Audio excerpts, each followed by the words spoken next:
Hello बच्चों, आप सभी का स्वागत है मेरे इस YouTube चैनल में जिसका नाम अचीव गोल कोचिंग सेंटर है। आज आप सभी को निकिता मैम की तरफ से हैप्पी न्यू ईयर। आज 1 तारीख है और देखिए पढ़ाई सबसे मोस्ट इंपॉर्टेंट है, इसीलिए हम घूमने ना जाकर हम आप सभी के लिए वीडियो रिकॉर्ड कर रहे हैं क्योंकि हमको 31 जनवरी तक सिलेबस कंप्लीट करना है। क्योंकि बहुत सारे बच्चे का सिलेबस कंप्लीट नहीं हुआ है, उनके लिए हम साथ साथ वीडियो बना रहे हैं और आप क्या करिए साथ साथ पढ़ते चलिए क्योंकि बैकलॉग नहीं आना चाहिए। अब बैकलॉग सोच रहे हैं कि सिर्फ ऑनलाइन में होता है, तो आप क्या करिए जितना लेक्चर अपलोड किया जा रहा है बस डायरेक्ट देखते जाइए, ठीक है। आप क्या करिए जल्दी से चैनल को सब्सक्राइब कर दीजिए और भी बच्चों तक शेयर करिए ताकि वो भी इस वीडियो के माध्यम से पढ़ पाए। और एक बात बोलना चाहते हैं, आज हैप्पी न्यू ईयर है, 1 तारीख है, तो बहुत सारे बच्चे गए होंगे घूमने। जिन बच्चे का 10th 12th का एग्जाम है वो भी गए हैं घूमने, तो ठीक है आप घूमिए बट पढ़ाई पे ध्यान दीजिए और आइए घर पे, घूमकर आएंगे घर पे तो पढ़ाई करिए। ये नहीं कि हाँ सो जाएं, ऐसा नहीं होना चाहिए क्योंकि बहुत ही कम टाइम बचा है आपके 10th के एग्जाम के लिए। ओके, चलिए हम इसके पिछले लेक्चर में जो हेरिडिटी का फर्स्ट लेक्चर था उसमें हम जेनेटिक क्या होता है, वेरिएशन क्या होता है, ये सब बता चुके थे। उसमें से हम सम इंपॉर्टेंट टर्म भी नाम लिखवा दिए थे पूरा टोटल, उसमें से एक एक लेकर हम क्या करते हैं तब समझते हैं कि ये क्या था। सबसे पहले हमारा क्या था, डीएनए को लेकर समझते हैं। चलिए स्टार्ट करिए। पहला क्या था हमारा, डीएनए। सबसे पहले डीएनए का फुल फॉर्म क्या होता है, बहुत सारे बच्चे को पता होगा और कुछ बच्चे को नहीं पता होगा। जिनको पता है उनके लिए भी अच्छा है और जिन्हें नहीं पता है उनके लिए तो हम ये वीडियो में बता ही दे रहे हैं, ठीक है। डीएनए का फुल फॉर्म देखते हैं, डीऑक्सीराइबो न्यूक्लिक, एन से न्यूक्लिक और ए से एसिड, डीऑक्सीराइबो न्यूक्लिक एसिड। अब ये हमारा पता चल गया आपको कि डीएनए का फुल फॉर्म क्या होता है। अब हम जानते हैं कि ये डीएनए होता कहाँ है और ये हम लोग के बॉडी में रहता कहाँ है। अब ये मत सोच लीजिएगा डीएनए हम लोग के शरीर के बाहर रहता है, ऐसा थोड़ी ऐसे गिरा हुआ है डीएनए, ऐसा नहीं है ना। डीएनए क्या है, डीएनए हमारे सेल के न्यूक्लियस के न्यूक्लियोलस के अंदर होता है, ठीक है। कहाँ होता है डीएनए, जो है वो हमारे सेल के न्यूक्लियस के न्यूक्लियोलस के अंदर होता है। अब इसका हम डिफिनेशन देख लेते हैं। और थ्रेड लाइक स्ट्रक्चर, जो हमारा डीएनए है वो हमारे सेल के अंदर जो न्यूक्लियस है उसके अंदर किस तरह होता है, थ्रेड लाइक स्ट्रक्चर है, धागे नुमा स्ट्रक्चर होता है, ठीक है। और thread like structure which carry all the information about our character. देखो अब जितने भी इंफॉर्मेशन और कैरेक्टर मिलते हैं कहां से आते हैं, वो हमारे डीएनए से मिलते हैं, ठीक है। डीएनए कहाँ होता है, ये हमारे सेल के न्यूक्लियस के न्यूक्लियोलस में होता है। डीएनए कहाँ होता है, सेल के न्यूक्लियस के न्यूक्लियोलस में होता है। अभी तक हम डीएनए के बारे में क्या क्या बता दिए, डीएनए का फुल फॉर्म बता दिए, डीएनए का डिफिनेशन बता दिए, ये डीएनए कहाँ होता है वो बता दिए, ठीक। अब ये डीएनए क्या करता है, इंफॉर्मेशन कैरी करता है, वो भी बता दिए। अब बताओ हम लोग की बॉडी में बहुत सारा सेल है, बहुत ही ज्यादा सेल है ना। अब सब सेल के अंदर क्या होगा, डीएनए होगा कि नहीं, सही बात है ना। सभी सेल के अंदर क्या होगा, डीएनए होगा।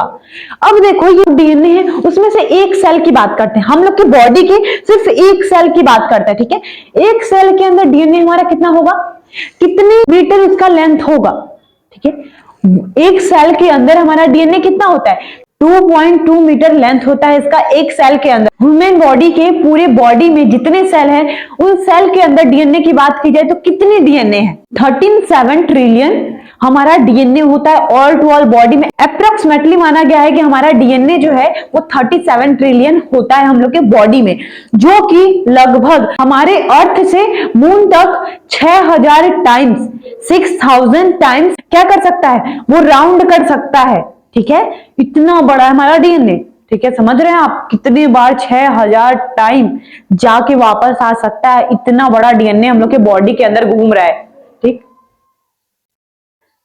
अब ये चीज समझ में आ गया कहां कहां होता है और ये इसका लेंथ कितना है और डीएनए का फुल फॉर्म क्या है, ये क्या करता है, इंफॉर्मेशन कैरी करता है, आपको समझ में आ गया। अब सम इंपॉर्टेंट टर्म में से पहला कंप्लीट हो गया। दूसरा क्या था हमारा, जीन। अब हम जीन के बारे में देखते हैं, ये जीन क्या है और क्या करता है। हमारे बैकग्राउंड में गाना बज रहा है ना, वो क्या है कि हैप्पी न्यू ईयर की खुशी में बहुत सारे लोग पार्टी कर रहे हैं, बट हम आपके लिए मेहनत कर रहे हैं, वीडियो बना रहे हैं। आप वीडियो पे ध्यान दीजिए, ना कि गाने पे ध्यान देंगे, ठीक है। अब चलिए दूसरा देखते हैं, जीन। ये जीन क्या है, अ सेगमेंट और part of DNA that carry information from a particular character. ये क्या करता है, पर्टिकुलर कैरेक्टर को हमारे पेरेंट्स से इंफॉर्मेशन को कैरी करके वो हमारी नेक्स्ट जनरेशन तक पहुंचाता है। वो कौन करता है, हमारा जीन करता है। जीन, अगर आपको ये डिफिनेशन नहीं आ रहा तो एक लाइन में जवाब देंगे कि डीएनए का, जीन का काम है फोटोकॉपी करना। ठीक है, जीन का काम है फोटोकॉपी करना। किसका फोटोकॉपी करना, हमारे पेरेंट्स से कैरेक्टर को फोटोकॉपी करके हमारे तक पहुंचाना, ये जीन का काम है। ठीक है, अब क्या है डिफिनेशन आप देख लिया, सेगमेंट और part of the DNA that carry information of a particular character. ठीक है, अब देखिए हम एक यहाँ पे क्या बना दिए, डीएनए बना दिए हैं। ठीक है, अब मान लो ये इसका ये सेगमेंट है, ये सेगमेंट है, ये सेगमेंट है, ये सेगमेंट है। ठीक है, डीएनए का पार्ट बोल सकते हैं या फिर सेगमेंट बोलिए, ये है, ये है, ये है, ये। अब सभी कैरेक्टर जितने भी पर्टिकुलर पार्ट है, सेगमेंट है, सभी क्या करते हैं, अलग अलग तरीके का इंफॉर्मेशन कैरी करके लाते हैं पेरेंट्स से और किसको दे देते हैं, वो हमारे तक पहुंचा देते हैं, हमारे नेक्स्ट जनरेशन तक पहुंचाने का काम करते हैं जीन। अब देख लो, मान लो ये सेगमेंट अलग तरीके का कैरेक्टर रखता होगा, ये वाला जो सेगमेंट है वो अलग तरीके का कैरेक्टर रखता होगा, ये भी अपना सेगमेंट अलग तरीके का कैरेक्टर रखता होगा। चलिए देखते हैं, जैसे मान लो ये वाला जो सेगमेंट है, ये वाला जो सेगमेंट है वो क्या कर रहा है, कलर कर दें, चलो कर ही देते हैं।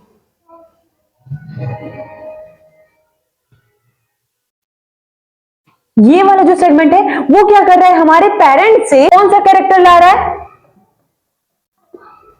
Gene for blood group. ठीक है, ये हमारे पेरेंट्स से ये वाला जो सेगमेंट है वो क्या कर रहा है, डिसाइड कर रहा है कि बच्चे का ब्लड ग्रुप क्या होगा। वो हमारे पेरेंट के जो जीन है वो बच्चे तक आते वक्त ये सब प्रोसेस में चल रहा है कि हमारे चिल्ड्रन में कौन से टाइप का ब्लड ग्रुप पहुंचेगा, पेरेंट में से मम्मी का पहुंचेगा कि पापा का पहुंचेगा, ये डिसाइड कर रहा है। ये क्या होगा, जीन फॉर ब्लड ग्रुप। ये वाला सेगमेंट क्या कर रहा है, ब्लड ग्रुप डिसाइड कर रहा है। अब चलिए देखते हैं ये वाला सेगमेंट क्या कर रहा है।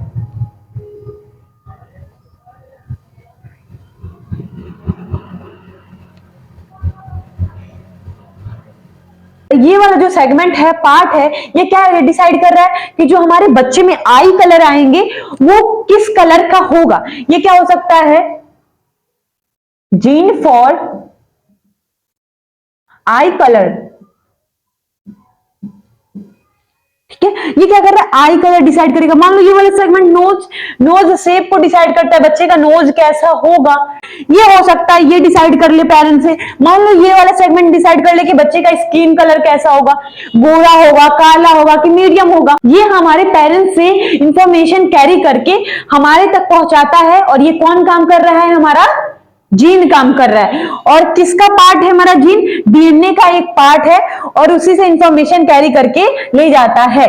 ठीक है, आपको अब डीएनए और जीन समझ में आ गया। अब हमारा हेडिंग है डिप्लॉयड और हैप्लॉयड है। ठीक है, अब आगे पीछे कुछ हेडिंग होता है तो आप देख लीजिएगा, क्योंकि अब हम उसके बाद डिप्लॉयड और हैप्लॉयड ही बताने वाले हैं। चलिए इसे नोट डाउन कर लीजिए।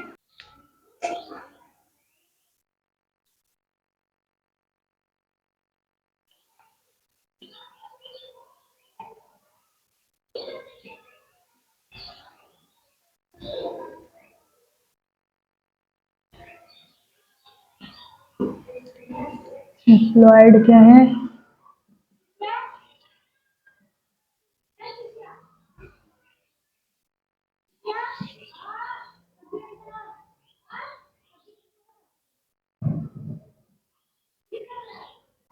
चलिए देखते हैं डिप्लॉयड क्या होता है और हैप्लॉयड क्या होता है। ठीक है, देखिए डिप्लॉयड और हैप्लॉयड, डाई मतलब क्या होता है, टू। जहां पे भी two copy of each chromosome होंगे, ये दो लिखा है ना डाई, जहां पे भी two copy of each chromosome होंगे क्या कहलाएगा, हमारा डिप्लॉयड। और हैप्लॉयड क्या होगा, हैप्लॉयड मतलब हाफ। ठीक, हाफ क्या होगा, जहां पे भी single copy of each chromosome होंगे वो क्या कहलाता है, हमारा हैप्लॉयड कहलाता है। ठीक है, जैसे मान लीजिए ये हमारा सेल है, ठीक, ये भी क्या है, हमारे सेल है। ठीक, सेल है।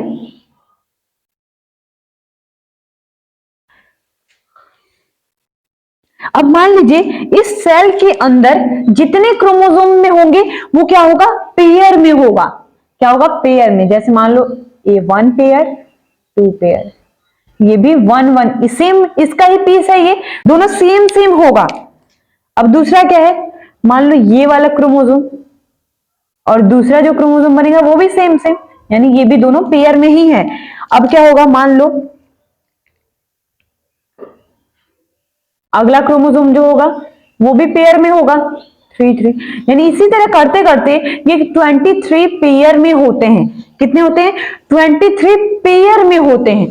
तो यानी इसका पेयर बना, इसका पेयर बना, इसका पेयर बना, 4 वाले का भी पेयर बनेगा, 5 वाले 6 7, इसी तरह 23 पेयर ऑफ क्रोमोसोम होते हैं। वो क्या कहलाएगा, हमारा डिप्लॉयड कहलाएगा। जो 2 कॉपी ऑफ ईच क्रोमोसोम, 1 2 1 2 1 2, सब देखो 2 2 है ना, यानी कि ये 2 कॉपी ऑफ ईच क्रोमोसोम होंगे। ठीक है, हैप्लॉइड में इसका क्या होगा, हाफ आ जाता है, आधा हो जाएगा। जैसे मान लो ये हमारा सेल है, सेल के अंदर जो हमारा single copy of each chromosome लिखा है तो ये सिंगल हो जाएगा, जहां वहां पे डबल में है ये 1 सिंगल हो गया। अब दूसरा क्या बनेगा हमारा, यहां पे पेयर में है ये सिंगल में हो जाएगा ये। अब उसके बाद क्या है हमारा तीसरा क्रोमोसोम भी देखो, यहाँ पे 3 है, यहाँ पे देखो पेयर में है, यहाँ पे सिंगल में है। इसी तरह करते करते करते करते ये भी क्या होगा हमारा 23 होगा, ये 23 होगा क्रोमोसोम, और ये पेयर ऑफ 23 होगा, ये पेयर में नहीं होगा, ये पेयर में होगा। ठीक है, यहाँ पे अगर पेयर में है तो टोटल क्रोमोसोम कितने हो जाएंगे, 46 क्रोमोसोम हो जाएंगे। कितने, 46 क्रोमोसोम नंबर हो जाएंगे, किसमें, डिप्लॉयड में। और हैप्लॉयड में क्रोमोसोम कितना हो जाएगा, 23 क्रोमोसोम प्रेजेंट रहेगा। अब आप सोच रहे होंगे कि हम लोग के बॉडी में ऐसा सेल कौन सा होगा, हम लोग के बॉडी में जितने भी सेल हैं उनके पास जो क्रोमोसोम होता है वो कितना होता है, पेयर ऑफ क्रोमोसोम होते हैं 23 पेयर में। और इस तरह बात की जाए तो 46 क्रोमोसोम प्रेजेंट होते हैं हम लोग के सेल के अंदर। अब देखिए ये हैप्लॉइड सेल तब कहां होता होगा, ये भी हम लोग के बॉडी के अंदर है, ये भी हम लोग के बॉडी के अंदर है, बट ये हम लोग के, अभी हम बोले कि जितने भी बॉडी में सेल है उनके अंदर क्रोमोसोम कितना होगा, 46 क्रोमोसोम होगा। बट ये कहाँ है, कहाँ है, नहीं पता, हम बताते हैं, हम है ना। जो हैप्लॉइड है वो सिर्फ हम लोग के बॉडी के अंदर सिर्फ 2 सेल में होता है, एक मेल में होता है, एक फीमेल में होता है। ठीक है, फीमेल की बात की जाए तो एक सेल में सिर्फ होगा, मेल की बात की जाए तो एक सेल में ही 23 क्रोमोसोम होता है। और वो कहां होता है, मेल में स्पर्म में होता है और फीमेल में ओवम में होता है। ठीक है, अगर मान लो, ये भी बीच में बता देते हैं, मान लो अगर 46 मेल के पास है, अब 46 फीमेल के पास है, अब ये दोनों चिल्ड्रन के पास आ जाएगा, बच्चे के पास, तो कितना हो जाएगा, 92 क्रोमोसोम हो जाएगा। पॉसिबल है कभी, बताओ पॉसिबल है कभी कि बच्चे के पास 92 क्रोमोसोम आ जाए और मदर और फादर में 46 क्रोमोसोम है। अब तुम्हें ये पता होना चाहिए कि हमेशा किसी भी इंसान के अंदर, स्वस्थ इंसान के अंदर 46 क्रोमोसोम प्रेजेंट होता है। अब यहाँ पे जो चाइल्ड आएगा वो 92 होगा, क्या बनेगा, वो इंसान बन पाएगा, वो नहीं ना। तो इसीलिए 46 क्रोमोसोम वाले से क्रॉस नहीं होता, इसीलिए हमारा स्पर्म और ओवम है उनके पास हैप्लॉइड सेल होते हैं। स्पर्म और ओवम कैसे होते हैं, कौन से सेल होते हैं, हैप्लॉइड सेल होते हैं, हैप्लॉइड सेल। अगर हैप्लॉइड नहीं होगा तो 92 क्रोमोसोम आएगा चिल्ड्रन के पास, हैप्लॉइड सेल होंगे तो 23 मेल से आएगा और 23 फीमेल से। अब ये दोनों क्रॉस होगा तो क्या बनाएगा, 46, जो कि हमारे लिए सही है। एक स्वस्थ व्यक्ति के लिए, स्वस्थ पर्सन के लिए हमारा 46 क्रोमोसोम होना चाहिए। इसीलिए स्पर्म और ओवम के पास हैप्लॉइड सेल होते हैं और डिप्लॉयड जो सेल होते हैं वो हमारे ऑल टू ऑल बॉडी में होंगे, बस स्पर्म ओवम को छोड़कर। वो स्पर्म ओवम कैसा होगा, हैप्लॉइड सेल होगा। इसे नोट डाउन कर लीजिए। अब हम बताते हैं स्पर्म ओवम में कैसे ट्रांसफर होता है किसी चिल्ड्रन के पास। ये जो हैप्लॉइड सेल होते हैं वो मेल और फीमेल में, अभी हम बताएं आपको, होता है, यानी कि ये जो सेक्स सेल होते हैं हमारे, जो cell involve in the sexual reproduction, जो हमारा सेक्स सेल ऐसे होते हैं जो हमारे सेक्सुअल रिप्रोडक्शन में इन्वॉल्व होते हैं, वही हमारा इसमें हैप्लॉइड सेल में आता है। हमारा कौन कौन इन्वॉल्व होता है, हमारा स्पर्म हो गया, मेल से स्पर्म और फीमेल से ओवम, ये दोनों मिलते हैं तो ही हमारा अगला जनरेशन फॉर्म होता है। तो ये चीज हम आपको बताएंगे। गैमेट ऑफ ह्यूमन बीइंग कैसे होते हैं, हैप्लॉइड सेल होते हैं। कैसा होता है, हैप्लॉइड सेल होता है। ठीक है। हैप्लॉइड सेल होते हैं, हैप्लॉइड सेल हम आपको बता दिए single copy of each chromosome. चलिए यहाँ पे क्या हम बना लेते हैं,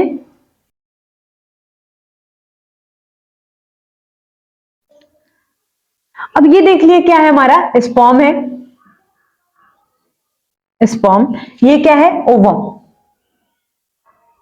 ठीक, ओवम है। ये हमारा क्या है, मेल, मेल से स्पर्म प्रोड्यूस होता है, ये मेल, मेल से मेल गैमिट प्रोड्यूस होगा, मेल गैमिट।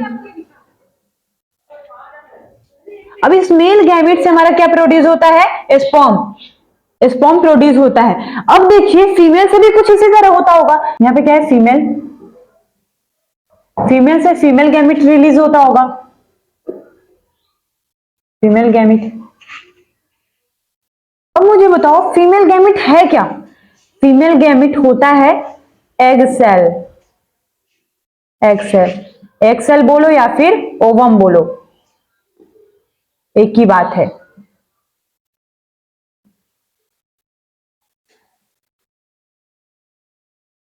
ठीक, अब हम देखते हैं इसके अंदर क्रोमोसोम कितना होता है और इसके अंदर कितना क्रोमोसोम होता है। अब आपको तो हम पहले ही बता दिए कि ये हैप्लॉइड सेल है, हैप्लॉइड सेल में कितने होते हैं, 23 क्रोमोसोम होते हैं, यानी कि हमारे स्पर्म में भी कितने होंगे, 23 क्रोमोसोम होंगे और इसमें भी कितना होगा, 23 क्रोमोसोम प्रेजेंट होगा। चलिए बना देते हैं।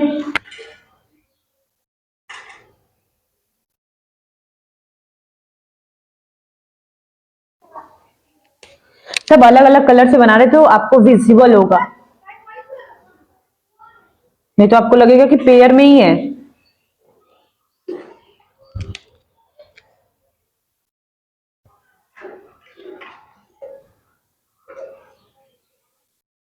अब लास्ट तक चलते जाएगा और इसमें कितना क्रोमोसोम होगा, 23, इसमें भी कितना होगा, 23 क्रोमोसोम प्रेजेंट होगा।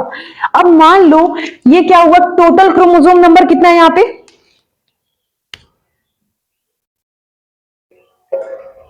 टोटल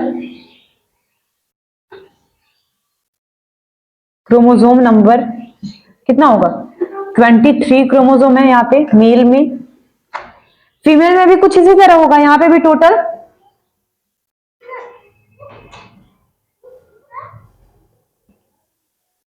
क्रोमोसोम नंबर 23 प्रेजेंट होता है। अब ये क्या होगा, 23 मेल से, 23 मेल से, अब 23 फीमेल से, दोनों मिलेंगे तो ये क्या होगा, हमारी नेक्स्ट जनरेशन बनेंगे। अब आपको ये समझ में आ गया होगा कि जो स्पर्म में होता है उसमें 23 क्रोमोसोम होता है और फीमेल के ओवम में भी 23 क्रोमोसोम होता है। पहले फीमेल, फीमेल से फीमेल गैमेट रिलीज होता है, फीमेल गैमेट कौन सा, हमारा एग सेल या फिर ओवम हो सकता है।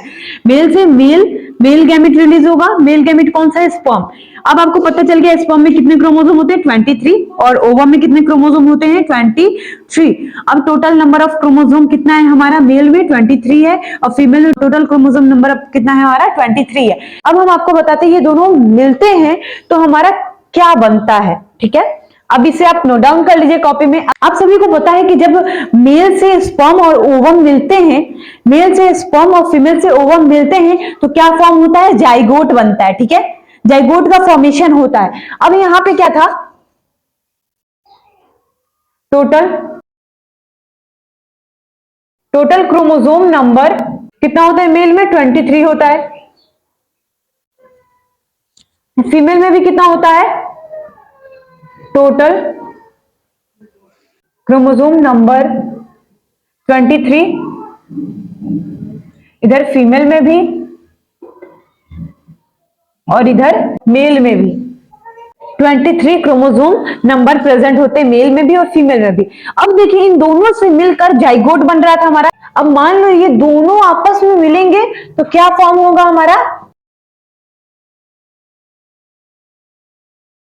जाइगोट फॉर्म होगा। अब हम सेल के अंदर देख लेते हैं कि कैसे हमारा क्रोमोसोम पहुंचता है। मान लीजिए हम यहाँ पे क्या बना लिए, सेल बना लिए, सेल मतलब वो ओवम वाला सेल है, ठीक है, फीमेल वाला, मेल स्पर्म का न्यूक्लियस और फीमेल ओवम का न्यूक्लियस जाता है। अब मान लो यहाँ पे क्या है, मेल क्रोमोसोम है जो 23 क्रोमोसोम होते हैं, ये क्या है, हमारे फीमेल क्रोमोसोम है। अब ये दोनों मिलेंगे तो 46 हो जाएंगे, 23 ये है, 23 ये है, ठीक है। अब ये दोनों मिलेगा तो क्या बन जाएगा हमारा 46 क्रोमोसोम बन जाएगा, ठीक है। अब ये कौन सा क्रोमोसोम है? फीमेल का क्रोमोसोम है, यहाँ पे लिख लो, ये फीमेल पेरेंट से मिला है हमें, फीमेल पेरेंट। ये कौन सा क्रोमोसोम है? मेल पेरेंट, ठीक। अब ये फीमेल पेरेंट से है क्रोमोसोम और ये मेल पेरेंट से क्रोमोसोम है, यानी कि ये वाला क्रोमोसोम हमारे पिताजी से मिला है और ये वाला क्रोमोसोम हमारे माताजी से मिला है।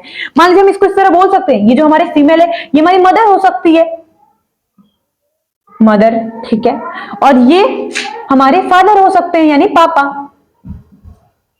ठीक। अब बोलेंगे इस वाले क्रोमोसोम का भी नाम होता होगा, इस वाले क्रोमोसोम का भी नाम होता होगा। जैसे मान लो ये हमारा क्या है, पिताजी से मिला है, तो पिताजी से जो क्रोमोसोम मिला है, और क्रोमोसोम डीएनए का हिस्सा होता है, इसीलिए हम डायरेक्टली उसको डीएनए बोलते हैं ना। अब यहाँ देखो, ये जो क्रोमोसोम आया है, इस क्रोमोसोम का नाम क्या होता है? इस क्रोमोसोम का नाम होता है, देखिए पी लिखा हुआ है, पी से पापा, पी से पैटर्नल, पैटर्नल डीएनए। अब पी से पापा और पी से पैटर्नल क्रोमोसोम, जो हमारे पापा से क्रोमोसोम मिला होता है उसे हम पैटर्नल क्रोमोसोम बोलते हैं, जो हमारे मदर से क्रोमोसोम मिलता है उसे हम क्या बोलते हैं? यहाँ पे उनका नाम होगा एम से मदर, तो एम से मैटरनल, METERAN, मैटरनल डीएनए, ठीक है। आपको समझ में आ गया? अब मान लो ये जो मेल है और फीमेल है, ये दोनों मिलेंगे तो क्या बनेगा हमारा? जाइगोट। अब ये मान लो ये हमारा क्या है? जाइगोट है, जाइगोट, ठीक। जाइगोट, जाइगोट में एक मेल गैमेट भी होगा, एक फीमेल में गैमेट भी होगा। मेल वाला भी स्पर्म का न्यूक्लियस होगा, फीमेल वाले भी स्पर्म का न्यूक्लियस होगा। अब न्यूक्लियस के अंदर आपको पता है कि क्रोमोसोम होता है। अब ये क्रोमोसोम क्या होगा? एक पापा से मिलेगा, एक मम्मी से मिलेगा। जो मम्मी से मिलेगा उसे मैटरनल क्रोमोसोम बोलेंगे, जो पापा से मिलेगा उसे हम पैटर्नल क्रोमोसोम बोलेंगे, या फिर पैटर्नल डीएनए बोलेंगे, या फिर मैटरनल डीएनए बोलेंगे। अब ये आपको पता चल गया गैमेट ऑफ ह्यूमन बीइंग कैसे होते हैं। अब आपको तो कंफर्म हो ही गया होगा कि हमारे स्पर्म और ओवम जो होते हैं वो हैप्लॉइड सेल होते हैं, ना कि डिप्लॉइड सेल होते हैं। इसे नोट डाउन करिए। चलिए अगला टर्म देखते हैं, एलील। उससे पहले हम आपको बताना चाहते हैं कि ठंडी बहुत है, बढ़ चुका है, और आप क्या करिए, घर में हैं तो स्वेटर पहन के रहिए, क्योंकि आपका बोर्ड एग्जाम आने वाला है। अगर बोर्ड एग्जाम के पहले आपका तबीयत खराब हो जाएगा तो आप पढ़ाई नहीं कर पाएंगे, पढ़ाई नहीं कर पाएंगे तो बोर्ड के पेपर में लिखेंगे क्या? इसीलिए क्या करिए, बच के रहिए, घर में रहिए और स्वेटर पहन के रहिए। चलिए देखते हैं इसका डिफिनेशन क्या है। Allele are alternate form of gene that occupy a specific location on a particular chromosome are control the some character. जो हमारे जीन है वो क्या करते हैं, स्पेसिफिक लोकेशन पे, पर्टिकुलर क्रोमोसोम पे क्या करते हैं, जो मैसेज होता है, जो कैरेक्टर होता है, उसे कंट्रोल करके रखता है, ठीक है। एलील क्या होता है, ये कंट्रोल करके हमारे कैरेक्टर को रखता है वहां पे। जैसे मान लो ये हमारा सेल है, सेल के अंदर यहाँ पे क्रोमोसोम है, ये मेल पेरेंट का क्रोमोसोम है, और यहाँ पे जो है वो फीमेल पेरेंट का क्रोमोसोम है, ठीक है। फीमेल पेरेंट का क्रोमोसोम यहाँ पे लिख दें, ठीक है, हमारे फीमेल पेरेंट, और ये क्या है, male parent chromosome, male parent. अब मान लो आप सभी को पता है कि सभी जीन क्या करते हैं, अपना एक अल्टरनेट एक सेगमेंट होता है और उस पर एक इंफॉर्मेशन कैरी करके लेकर आता है अपने पेरेंट्स से, ठीक है। मान लो ये वाला जो क्रोमोसोम है वो अलग तरीके का कैरेक्टर लेकर आता होगा, ये भी अपना अलग तरीके का कैरेक्टर लाता होगा। मान लो ये मेल पेरेंट्स से जो क्रोमोसोम आ रहा है वो इंफॉर्मेशन कैरी करके ला रहा है कि हमारे बच्चे का आई कलर कैसा होगा। ये वाला जो सेगमेंट है वो क्या कर रहा है, ब्लैक आई कलर, ब्लैक आई कलर जीन होगा, ठीक। ये मेल पेरेंट से जो क्रोमोसोम आ रहा है वो डिसाइड कर रहा है कि बच्चे का आई कलर कैसा होगा, ब्लैक कलर का होगा। जो फीमेल पेरेंट से क्रोमोसोम आ रहा है सेम पोजीशन पे होगा। अब ये क्या डिसाइड कर रहा है कि बच्चे का आई कलर कैसा होगा,